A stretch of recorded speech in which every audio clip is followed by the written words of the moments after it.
11:16 en toda la República Argentina, 4371 4740 es el teléfono para poder comunicarse por línea directa con nosotros. También pueden hacerlo al 11 22 62 77 28 o en todas las redes sociales, en la RZ Radio o en Club Z Radio. También estamos por aquí. También transmitimos, por supuesto, en vivo por Instagram en Club Z Radio, también por Facebook y por YouTube, como suele pasar en todos estos casos. Esta cortina amerita un poco,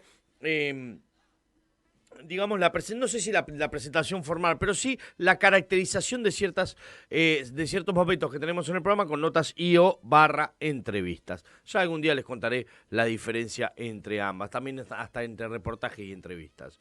Pero la pregunta que nos compete el día de hoy, para poder hablar con quien tengo ya conectado en línea y con quien es un placer, es más, solamente nosotros sabemos que estamos tratando de llegar a buen puerto para hacer otras cositas en común con respecto a lo que artística se refiere, y obviamente cultura, ¿no? Estoy hablando del señor Antonio Las Heras, que él es el doctor en psicología social, magíster en psicoanálisis, parapsicólogo, filósofo y escritor, por si falta algo para todos los títulos que el señor posee. Y la pregunta para todo esto es: ¿cómo es ser positivo en estos tiempos? ¿Cómo se puede hacer para ser positivo en estos tiempos? ¿O no le gustó la presentación? Dijo, no, este es un tarado, mejor me voy a la mierda. Está diciendo cada pelotudez, ¿no? Bueno, Antonio, no te pongas así. Yo creo que no estaba ahí. A mí me lo pasó la producción. El chabón le echa la culpa a los demás, ¿no? Claro. Pero ¿cómo es ser positivo en estos tiempos? Y qué buena pregunta nos trae esta situación a hoy en día. Insisto, a mí me parece que hoy en día está todo tan caldeado que me parece hasta difícil ser positivo, ¿no? A ver, y después está también la otra, la persona constantemente positivista, la que siempre está de buen humor. ¿Es normal eso también? ¿Es normal que sea así? Buenos días, doctor Antonio Las Heras. Federico Roveda lo saluda. Bienvenido a Club Z. Pero muy buenos días, Federico, una alegría estar compartiendo con ustedes. Lo mismo digo, Antonio, hace rato ya habíamos hablado un par de veces antes, Sí. no conmigo particularmente, pero sí en el programa, y la verdad es que siempre me quedé con ganas. Y aparte, como decía, no sé si habías escuchado un poco la introducción, tenemos varias cosas pendientes entre nosotros que todavía estamos tratando de llegar a buen puerto, pero eso ya lo hablaremos. ¿Cómo andás, Antonio? Bienvenido. Exactamente. Digamos que tenemos proyectos y deseos positivos de vida para cumplir. Exacto, y como tales, en algún momento algo vamos a llegar a hacer. Eso sin duda alguna. Antonio, a ver, a mí me llama la atención la pregunta que nos planteabas para combinar esta nota, o bien la pregunta que planteas en general, que es cómo ser positivo en los tiempos que corren. ¡Qué difícil! Sí, ¿No tenés porque algo más fácil para que preguntar? es una pregunta que me hacen mucho. Desde la gente que me escribe al WhatsApp, los consultantes, cuando hemos estado ahora en la reciente Feria Internacional del Libro de Buenos Aires, dando conferencias, firmando libros, y lo recurrente es que yo escucho cómo hacer para vivir en estos momentos tan difíciles, cómo hacer, porque mire todos los problemas que tengo, y hasta recuerdo que lo voy a contar porque la verdad me emocionó mucho y por otro lado me hizo reflexionar. Terminaba yo de hacer la presentación de mi libro acá en la Feria del Libro de Buenos Aires, hace 2 meses, y un señor mayor de edad, yo no soy un chico, así que puedo plantear claramente una persona de cierta edad cronológica, sí, que se acerca. Ya cuando habíamos terminado, yo estaba saliendo y me dice, mire, doctor, yo no quise molestar, así que le quiero preguntar a usted privadamente, ¿cuándo será el día de que yo me pueda levantar, no tener problemas, un día sin dificultades? Y a mí la verdad lo escuché a este hombre que tendría 80, 82 años de edad cronológica, y me dio pena porque dije, pucha, ¿cuántas décadas ha vivido esta persona y todavía no entendió que la condición humana es que yo me levante todos los días dispuesto a resolver dificultades y problemas? Claro.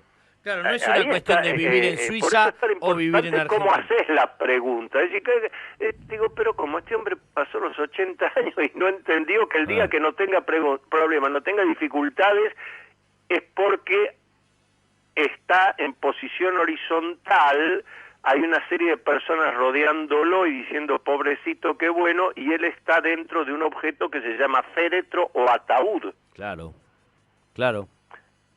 ¿Me escuchás ahí, Antonio? Yo te oigo perfectamente. Pero me escuchás perfecto. Bien. Perfecto, Bien. perfecto. Vos sabés que vos me contás, y a mí me da la sensación, claro, que no es... quizás algunos creamos, o quizás, digo, algunos por meterme entre todos, ¿no? Pero digo, a veces no es una cuestión de que vivís en Argentina o vivir en Suiza. A veces no es una cuestión de tener mucha plata o tener menos.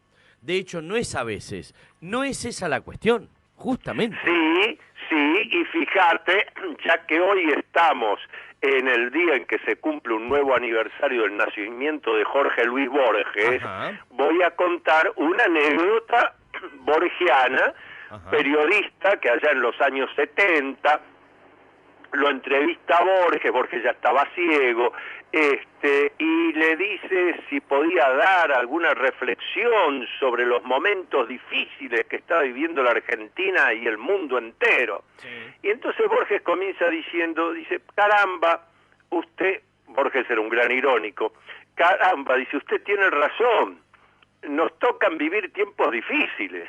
Entonces el periodista, pensando que Borges termina ya ahí de responder, quiere arrancar con una pregunta. Entonces Borges tantea con la mano, toca al periodista y le dice, no, espere, mijo, déjeme terminar lo que quiero decir. Sí, maestro. Entonces Borges dice, lo que yo le quiero decir es que tiene usted razón, nos han tocado vivir tiempos difíciles, como a todas las personas en todos los tiempos desde que comenzó la humanidad. Como algo tan simple, hoy, ¿no? En el día que se cumple un nuevo aniversario del nacimiento de Jorge Luis Borges, hoy que es el Día del Lector, les traigo este recuerdo. Y tiene que ver con lo que vos dijiste recién, y es muy importante la reflexión que estás haciendo, porque lo habitual es que la gente asocie bienestar con cantidad de dinero. No. El bienestar es una actitud mental. Sin duda. Y sobre todo una actitud mental que en lugar de llevarse por emociones y sentimientos, sea capaz de utilizar lo que nosotros llamamos el pensamiento racional, reflexivo. Fíjate todo lo que voy a decir: racional, reflexivo, positivo, creativo y proactivo. Me explico. Racional porque acá lo que se trata es de pensar. Si me dejo llevar por las emociones, voy a tener después muchos problemas a resolver innecesarios. Racional, reflexivo, no alcanza con la razón, tengo que deducir, tengo que reflexionar, tengo que pensar frente a esta dificultad, ¿qué otra persona ya la resolvió? ¿Quién me puede ayudar? Pero claro. Racional, reflexivo, positivo. Cuando digo positivo, me gusta aclarar esto, no es que yo esté diciendo que hay que ponerse en posición del loto, decir todo eso ayuda pero no resuelve. Claro. Positivo es que aún la situación más negativa tiene algún aspecto positivo para rescatar, es de donde yo me tengo que agarrar. Creativo, porque para resolver un problema, una dificultad, un imprevisto, lo que tengo que hacer es algo que no haya hecho hasta ahora, porque todo lo que hice hasta ahora me condujo al problema, la dificultad, el imprevisto. Claro. Creativo, la creatividad está en la condición humana, basta de repetir más de lo mismo. Y luego proactivo. ¿Proactivo qué significa? Que yo tengo que tomar la decisión de hacer aquello que decidí que me conduce al resultado que estoy esperando. Ahora, claro, para esto cada uno de nosotros tiene que tener muy claro lo que hablábamos al principio, cuáles son los deseos positivos de vida que a mí me albergan.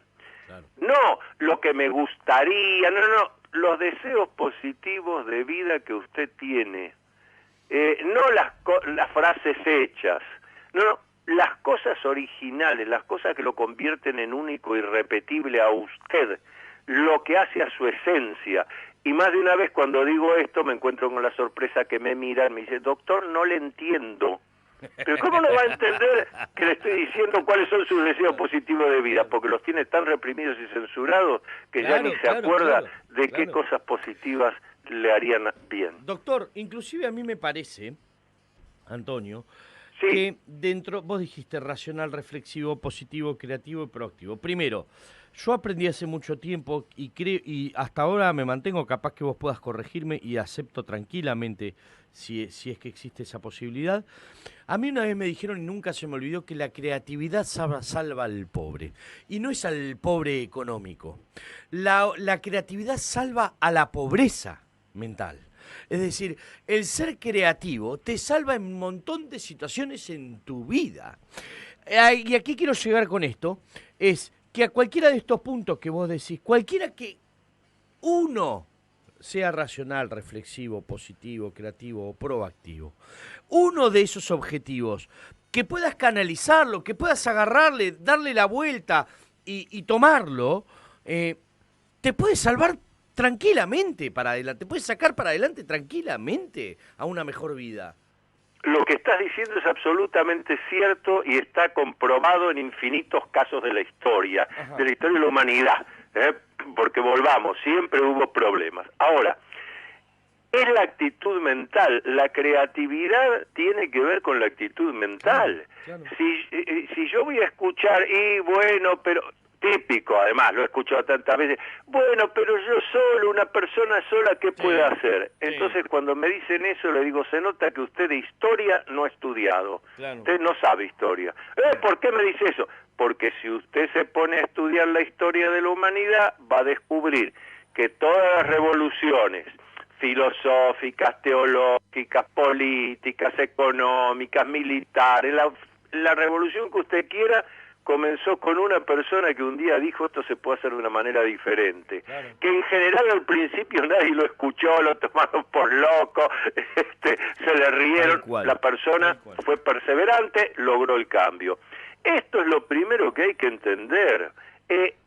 Tiene que ver con la autoestima, ni la sobrevaloración ni la subvaloración. Yo como humano puedo crear cosas nuevas, luego está en mí. La típica frase de, bueno, pero se tienen que dar las condiciones. Bueno, el que dice se tienen que dar las condiciones ha errado el rumbo completamente. Ya le aviso que va a fracasar. Las condiciones las tenés que crear vos. Claro. A lo sumo, Antonio, a ver, corregime, pero a lo sumo puedes decir, mirá, para tus adentros, ¿no? Qué sé yo, este no es el año, o este no es el mes, o este no es el tiempo, pero voy a esperar a que finalice esta etapa para poder empezar con esto ya. Y te pones el objetivo. Es decir, no, me parece que tampoco es una cuestión que el tiempo te tenga que dominar en ese preciso instante, ¿no? Pero por supuesto, eso que vos estás diciendo es el uso de la inteligencia, el pensamiento racional reflexivo. Quiero dedicarme a plantar flores, estoy en pleno invierno. Bueno, salvo que sea alguna flor de invierno, lo más probable es que fracase y convenga que lo haga en primavera, obvio. Pero fíjate que acabas de señalar, yo digo obvio y vos también, pero en general acabas de señalar algo valiosísimo, que es lo que llamamos los ciclos. Hay ciclos internos, ciclos externos y ciclos entramados, que hay que respetarlos, porque más de una vez las cosas se frustran porque han sido hechas a destiempo. Claro, pero inclusive, Antonio, a ver, yo creo que voy con los ejemplos porque a mí me parece, como siempre digo, que doña Rosa y don José a veces necesitan que le traduzcamos un poquito las formas con ejemplos, ¿no? Entonces digo, sos padre, te convertiste en padre, vos querés estudiar, querés tener una carrera universitaria y justo sos padre. Bueno, quizás no sea el momento en los en el primero o en el segundo año de vida de tu hijo, porque va a depender, vas a necesitar ese tiempo para con tu hijo, para con tu recién nacido. Entonces, para no perder el paso tratando de hacer todo, acomodarte. Decir, bueno, sí, la hago, pero no ahora. Espero un par de añitos a que tenga más tiempo, espero un par de añitos a que empiece el jardín, pero no es imposible, no hay que descartar. Y menos si es algo que es para progresar. No hay que descartar, sino que antes de decidir hay que tener un conocimiento de cuáles son las esencias, los dones con los que uno ha llegado a este mundo. Claro. Eso es muy importante, porque si yo tengo una capacidad de estudio, de memorización, etcétera, extraordinaria, pues entonces me iré con mi bebé en el brazo, total lo entiendo al profesor, no necesito leer mucho. Ahora, tal cual. si soy una persona que esto me va a exigir, entonces, un momentito, vamos a darnos otro tiempo. Claro, pero eso implica un autoconocimiento de qué soy capaz yo, cuáles son mis dones, mis dotes. Todos los humanos nacemos con 2, 3, 4 capacidades innatas. Ahora, lo que pasa es que mucha gente quiere desarrollar capacidades que no tiene, entonces una y otra vez se frustra y luego te dice, pero si aquel, mirá qué bien que lo hizo, pero aquel puede. Yo soy una maravilla sentándome a escribir un artículo de 3.700 caracteres como piden los diarios hoy en día, y en 20 minutos te lo escribí. Ahora, si vos me das una guitarra, un piano, yo soy incapaz de ejecutar una nota, eso no es lo mío. Tal cual, y sin embargo la complejidad capaz que es la misma para ambas cosas, o muy parecida. Imposible, claro. o me das un pincel, te hago un desastre, y agarra otro el pincel y te hace una obra de arte. Pero cada uno de nosotros tiene que conocer cuáles son sus capacidades. ¿Esto qué implica? Esto implica otra cosa que hace a lo que llamamos pensamiento positivo. La sociedad consumista materialista que hemos ido construyendo en todas estas décadas, si algo se ocupó de sacarle al humano para frustrarlo, y subrayo lo que digo, si de algo se ocupó es de sacarle tiempo. No nos da tiempo. Desde que te levantás hasta que te dormís, y aún durmiendo resulta que estás ocupado en cosas externas. Claro, al estar ocupado en todos esos estímulos externos, no hay tiempo para la reflexión, no hay tiempo para la introspección, no hay tiempo para quedarse un rato con el mate o según la hora con el vaso de vino tinto pensando, che, ¿qué voy a hacer? Que no es reflexión con uno mismo. Al no haber ese tiempo, te convertís en un autómata que va haciendo lo que los estímulos externos te indican. Y por supuesto todo eso te aleja de tus esencias. Al alejarte de tus esencias, inevitablemente te frustra. Para todos los que están del otro lado y se están conectando recién ahora o mismo vienen escuchando y todavía no sacan la voz, estamos conectados y charlando con el doctor Antonio Las Heras, que es doctor en psicología social, psicólogo social, está bien dicho, ¿no? Magíster. No, en mi caso es doctor en psicología social. Doctor en es decir, vos podés ser psicólogo social, pero también podés hacer el doctorado en psicología social. Vale la aclaración, magíster en psicoanálisis para psicólogo, filósofo y escritor. Antonio, hasta ahora veníamos hablando un poquito de cómo ser positivo, la actitud que hay que tener, que es una actitud mental para tratar de ser positivo, y no es esto de que decir solamente a todo el mundo que todo va a estar bien. No, tampoco es todo esto de hacer yoga. Vos metías mucho la historia, me parece que por lógica, en esta parte, ¿no? En esta conclusión que para ser positivo hay que conocer un poquito de historia, hay que conocerse uno mismo y hay que adentrarse. Y yo tengo muchos datos que estoy seguro que vos los tenés y me los podés desasnar, que a mí me asombran. Por ejemplo, y cambiando un poquito, ¿no? Digamos, yendo a otro de tus rubros, la parapsicología o bien la filosofía quizás, pero a mí me llama mucho la atención el tema de masonería. Y yo me preguntaba, por ejemplo, hoy hablaba con Silvana, nuestra productora, y hablábamos de que de una de las preguntas, tantas preguntas en tantos libros que has tenido y que has sacado, puede llegar a ser si, por ejemplo, Gardel fue masón. ¿Gardel fue masón? Yo no sabía. Bueno, primero, la respuesta es sí. Carlos Gardel fue maestro masón. Seguramente fue ordenado en una logia en Nueva York. Y después hizo su carrera de aprendiz, compañero y maestro. Ahora, precisamente cuando vos dijiste lo de la filosofía, fíjate que una de las maneras en que los masones definen a la masonería es como una sociedad filosófica. Claro. ¿Por qué? ¿Por qué? Porque es dedicarle tiempo a la pregunta del sentido. Claro. ¿Cuál es el sentido de que yo esté vivo? ¿Cuál es el sentido de que me despierte hoy? ¿Cuál es el sentido de lo que voy a hacer? ¿Cuál es el sentido de aquello en lo que estoy metido, sea lo intelectual, lo científico, lo laboral, lo artístico, lo que fuera? Para cuando la gente se pregunta, ¿qué cosas se hacen en una logia, en un taller masónico, que hay quienes han creído ver de que ahí se hará magia negra? No, se hace algo esencial en la condición humana, que es darse tiempo para filosofar. Filosofar no es hablar de bueyes perdidos, eso es charlatanismo, hablar de bueyes perdidos. Acá de lo que se trata es de encontrar el sentido.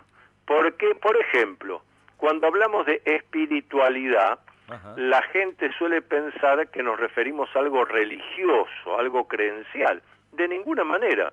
La religión es una cosa, la creencia es una cosa. La espiritualidad lo que busca, a través de esa búsqueda filosófica, esa introspección, es encontrar cuál es el rol y función por el cual yo he aparecido en la gran arquitectura universal.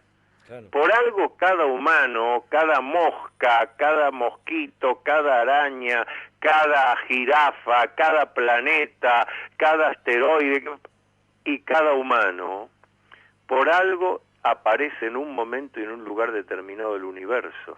Claro, esas son las preguntas que se hacen y se trabajan en una logia masónica. Tampoco sabía que Neil Armstrong, el que puso los primeros pasos en la Luna, era masón, y que esos pasos se identificaron como códigos o comunicación de masones o entre masones.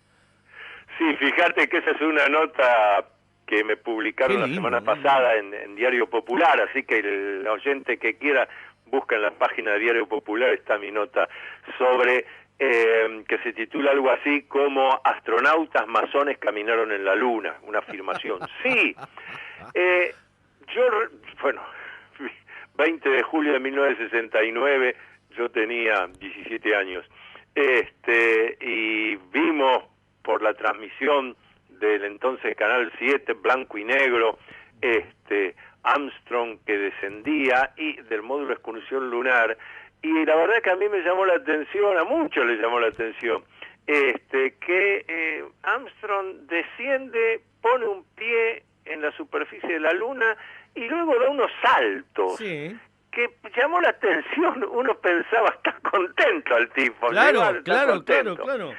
Con el paso de las décadas, y uno fue aprendiendo de estas cosas, descubrimos que esa es una señal masónica que hasta un recién iniciado, alguien que por primera vez fue iniciado en una logia masónica, ya se lo enseñan. Entonces, Armstrong estaba transmitiendo ahí una información a sus hermanos dispersos en la faz de la Tierra. Claro. Y eso después se suma a la frase que quedó en la historia de la astronáutica, cuando él dice, un pequeño paso para un ser humano, un gran paso para la humanidad. Sí. Pero está hablando de los pasos que había dado con los 3 saltitos. Con los 3 saltitos, claro, mira. En general, Armstrong, Aldrin también fue... porque Aldrin no solo está vivo, encarnado, sino que tuitea, tiene un tuit con millones de seguidores, el segundo hombre en pisar la Luna. Yo conocí otro maestro masón, también caminante lunar, con quien traté, tomé té, le hice entrevistas, lo incluí en un capítulo de mi libro OVNIs, los documentos secretos de los astronautas, que fue Edgar Mitchell, sexto hombre en pisar la Luna, maestro masón también, y muy interesado y ocupado en el tema de la parapsicología, de lo extrasensorial, de la espiritualidad. Yo creo que esos Edgar allá arriba han Mitchell, tenido... hombre en pisar la Luna. A mí me da la sensación, perdón Antonio, ¿no? que esas personas han tenido... experiencia. Yo siempre digo lo mismo, ¿no? Uno dentro de esta tierra, de este mundo, tenemos que tratar de conocer muchas cosas, es decir, la naturaleza de este mundo nos da cosas que son impagables, pero me parece que yo no lo sé, me parece que yo no voy a conocer algo en mi vida que es mucho más que lo que podemos ver, y es el estar afuera de este planeta. Realmente me parece que esa posibilidad es inédita para muy pocos. Y si ellos, o mejor dicho, y ellos son los que tienen para contar o decir, más que los videitos que podemos ver nosotros sobre ovnis, extraterrestres, en base a esas situaciones vividas parasensoriales. Me parece que son autoridades en la materia. Por supuesto, y date cuenta que no cualquiera era un astronauta para ir a la Luna. Eso mismo me lo dijo Edgar Mitchell también. Yo le hice la pregunta y él me dijo, bueno, los que estamos seleccionados tenemos una preparación especial para esto. Ahora, por ejemplo, lo que vos señalaste de los ovnis. Cuando yo escribo este libro, OVNIs, los documentos secretos de los astronautas, es porque precisamente quise ir a buscar a los astronautas e incluso algunos cosmonautas rusos con los que también me he podido entrevistar, porque esta gente con su preparación, con todo el equipamiento que tienen alrededor, cuando han viajado al espacio y han fotografiado y filmado las evoluciones de aparatos no terrestres de origen desconocido, ahí se acabó el ovni. Ahí no es un fenómeno meteorológico, no es un fenómeno astronómico, no es basura espacial, porque esta gente alrededor tiene la tecnología para identificar. Claramente han fotografiado y filmado lo que nosotros llamamos vehículos extraterrestres dirigidos, es decir, aparatos creados por una humanidad que no es la nuestra. Ahora, como dijo recientemente, porque sabes que este tema de los vehículos extraterrestres y los fenómenos aéreos inusuales hace un par de meses se volvió a tratar, después de 50 años que no se hacía, en el Congreso de los Estados Unidos. Y ahí uno de los especialistas del Pentágono públicamente dijo, vean, si ustedes me preguntan si vienen de otros planetas, puede ser.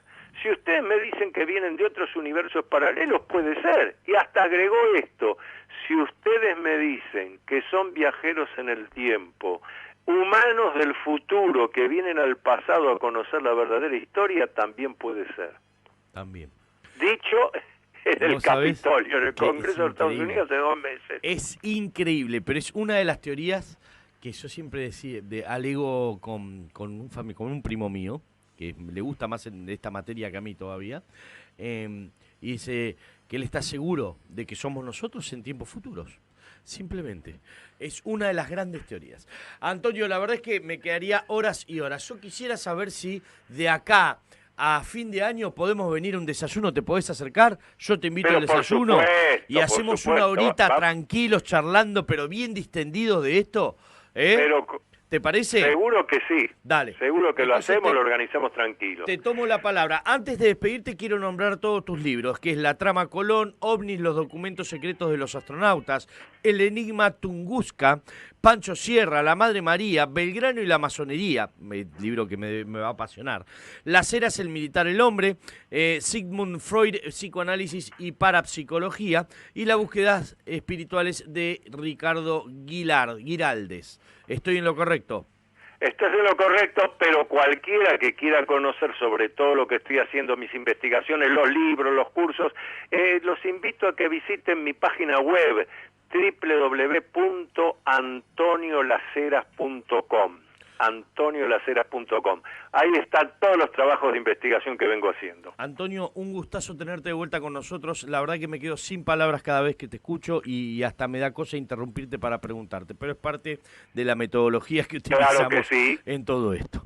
Te mando un abrazo, un fuerte abrazo y te espero, espero realmente verte acá en el piso. Y voy para allá. Un luminoso abrazo para todos, un luminoso abrazo a todos y cada uno. Que termines bien la semana, un abrazo muy grande.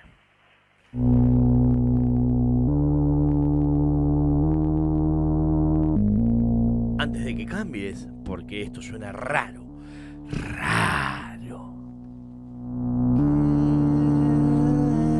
es porque lo hace gente rara. Si es que está bien decir esto. Esto es Atoms for Peace. La tenés. ¿No? Banda conformada entre otros por Flea, de los Red Hot Chili Peppers, y Tom York, de Radiohead. Recomendada, Se llama Unless. Este no es el mejor ejemplo de lo que suena Atoms for Peace. pero yo sé que te va a gustar.